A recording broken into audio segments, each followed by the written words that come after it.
মানুষ এই ৫০ বছর যে প্রশ্নটা আপনাকে করার জন্য অপেক্ষায় আছে আমি মনে করি। ৭৫ কেন হয়েছিল স্যার? ইলিয়াস, ৭৫ তোমার কি বয়স ছিল আমি জানি না।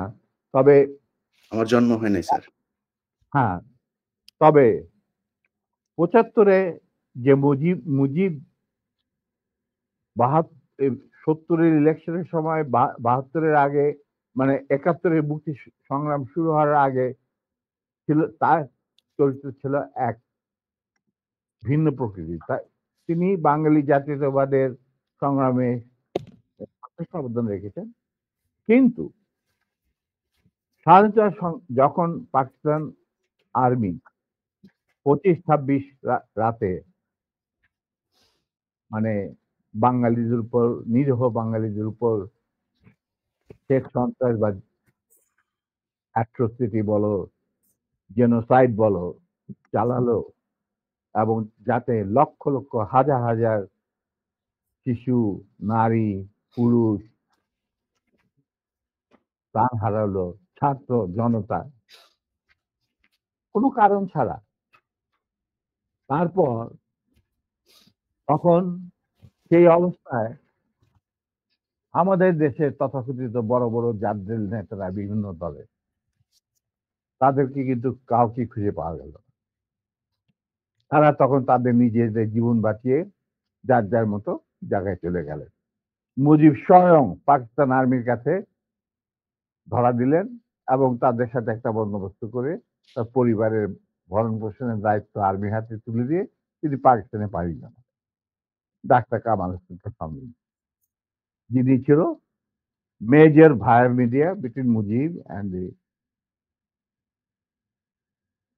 Army junta. তখন সেই দিকহারা, দিশাহারা মানুষ বুঝতে পারছিল না বাংলাদেশে যে তারা কি করবে, তারা কোথায় যাবে, কিভাবে নিজের প্রাণ বাঁচাবে।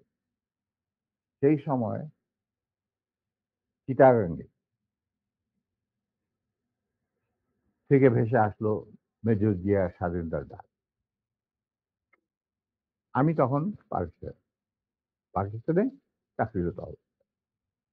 সেই ডাকে লোক, দেশের লোক একটা আলোর রশ্মি দেখলো যে হ্যাঁ, আমাদেরকে যুদ্ধের, আমাদেরকে এই এইভাবে মরণের হাত থেকে বাঁচার জন্য আমাদেরকে যুদ্ধ করতে হবে। Simple is that. আর সমস্ত দেশে সর্বপরিসরে লোক বিদ্রোহ, সেই মুক্তিযুদ্ধ সংগ্রামে ডাকে সাড়া দিয়ে মুক্তিযুদ্ধ গড়ে তুলবে। আমরাও এখানে বসে থাকুন না, যারা পেরেছি, যাদের সাহস ছিল, যাদের দেশপ্রেম ছিল, যারা পাকিস্তানের আর্মি জান্তাদের নির্যাতন, নিষ্পেষণ, বৈষম্যমূলক আচরণের বিরুদ্ধে জানা ছিল, তারা তারাও সেই সংগ্রামে যোগ দেন। অনেকেই এসে পালিয়ে এসে জীবনের ঝুঁকি নিয়ে। আমি ছিলাম তাদের মধ্যে সর্বপ্রথম গ্রুপ লিডার, যে আরো দুজন আমার সাথীকে নিয়ে আমি এসে যুদ্ধে যোগ দেই। কোন বিবেকবান বাঙালি তখন যারা পাকিস্তানে চাকরি করতেন, তাদের পক্ষে নিশ্চুপ বসে থাকা সম্ভব ছিল না। তবে এটাও ঠিক, অনেকেই ঠিক বুঝতে পারছিল না যে কি হচ্ছেটা কি। কোনো খবর নাই, চিঠিপত্রের আদান প্রদান নাই, কোন রকম সংযোগ নাই। বিদেশি মিডিয়া, ভয়েস অফ আমেরিকা, তারপরে BBC, radio Australia, radio India, এই সমস্ত ওখান থেকে যা কিছু জানা যাচ্ছিল, ওটা সম্পূর্ণভাবে বিশ্বাসযোগ্য ছিল না। তারা তাদের মতো করে বলছিল, বলতে থাকে এবং আমরা শুনতে থাকি। তাই অনেকেই ঝুঁকি নিতে রাজি ছিলেন না। আর একটা সমস্যা ছিল, অনেকেই পরিবার সহকারে থাকতেন পশ্চিম পাকিস্তান, কারণ বউ বাচ্চা নিয়ে তো আর পালিয়ে যাওয়া সম্ভব না সবার পক্ষে। কিন্তু আমি ছিলাম তখন ব্যাচেলর। আমার সাথে যে ২ জন সাহসী স সহযোদ্ধা চলে আসে আমার ডাকে, তারা ছিলেন কর্নেল নূর চৌধুরী, তখন অবশ্য হি ওয়াজ এ লেফটেন্যান্ট নূর চৌধুরী আর লেফটেন্যান্ট মতিউর রহমান। পরে দুজনই কর্নেল এবং রাসূল। একজন মানে নূর, রাসূল। আমরা চলে আসি, এসে মুক্তিযুদ্ধে জয়েন করি। তো আমরা ৩ জনই ছিলাম স্পেশালাইজড অফিসার।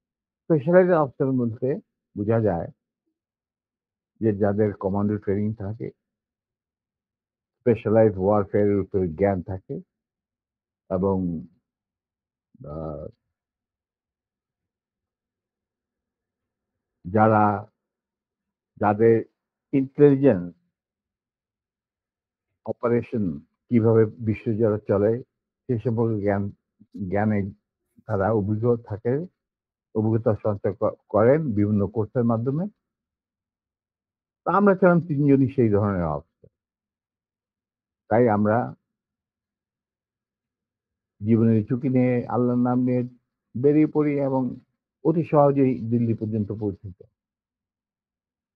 এবং সেখানে আমাদেরকে রিসিভ করা হয় সাউথ ব্লকে মানে প্রাইম মিনিস্টারের অফিসে শ্রীমতী ইন্দিরা গান্ধী, প্রধান founding father general Ruban Singh, DP Dhar, মুখ্য সচিব প্রাইম মিনিস্টারের and incharge of Bangladesh affair, এনারা আমাদেরকে রিসিভ করে। তারপর অনেক আলাপ আলোচনা,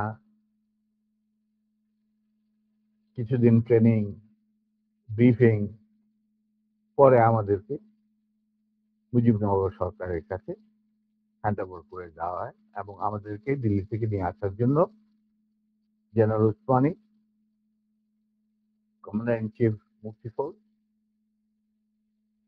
জনাব Tajuddin, prime minister of the provisional government, ৭ দফা চুক্তি করার পর, আর ফরেন মিনিস্টার খন্দকার মুশতাক আহমদ যিনি আমার বাবার ক্লাসমেট, তারা আসেন দিল্লিতে, এসে তাদেরকে ফর্মালি আমাদেরকে হ্যান্ড ওভার করে দেওয়া হয়।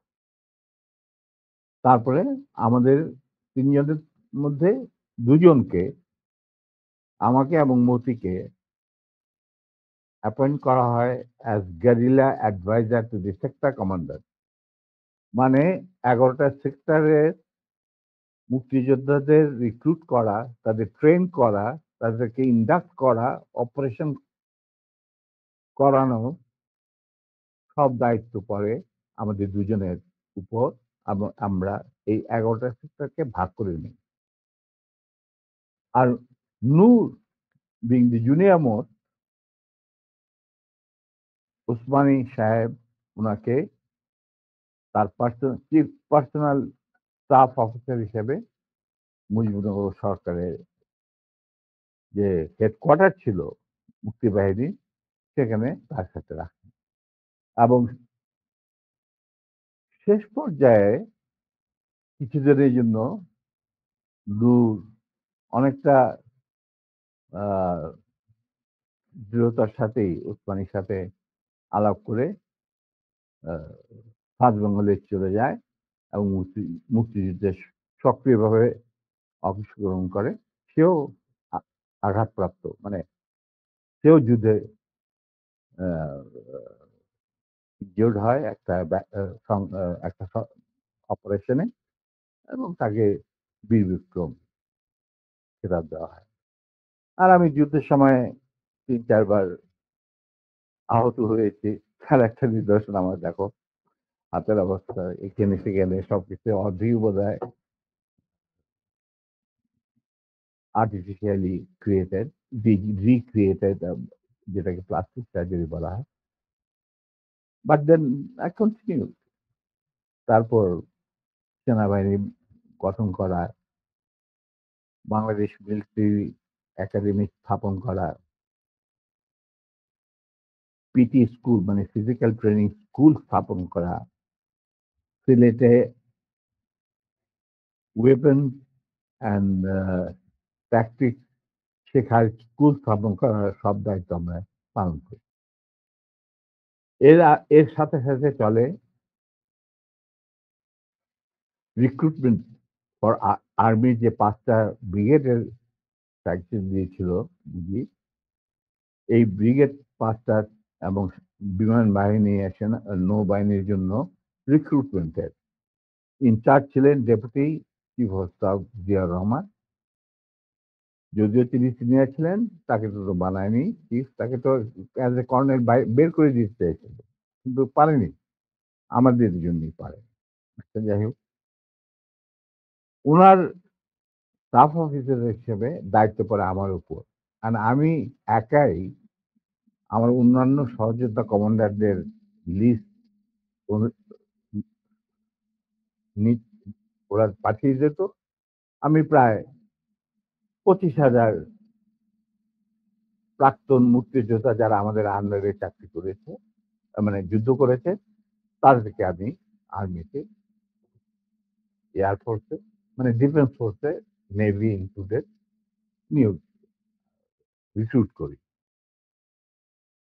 তারপর চাকরি করতে থাকি।